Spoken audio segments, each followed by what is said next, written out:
হ্যাঁ, আমি আজকে রকস্টার মুভি দেখতে আসছি, কিন্তু আমার শো টাইমটা বিকালে, বাট আমি এক্সাইটমেন্টের জন্য অনেক আগেই চলে আসছি। ওর নিউ লুকটা মানে অনেক বেশি ইয়াং লাগতেছে।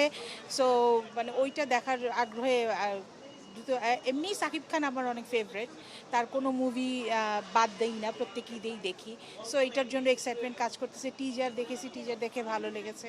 এখন হোপ মুভি দেখেও ভালো লাগবে। আপনি তো গানও দেখেছেন, হ্যাঁ হ্যাঁ, গানও দেখেছি। তো সেক্ষেত্রে বাংলাদেশে এরকম সিনেমা কি কখনো তৈরি হয়েছে আপনার মনে না, হয়, বা এরকম এবার কি? স্টাইলের এইরকম স্টাইলের মুভি মানে টিজার দেখে যেটুকু মনে হলো এরকম স্টাইলের মুভি আসেনি আগে, দেখিনি।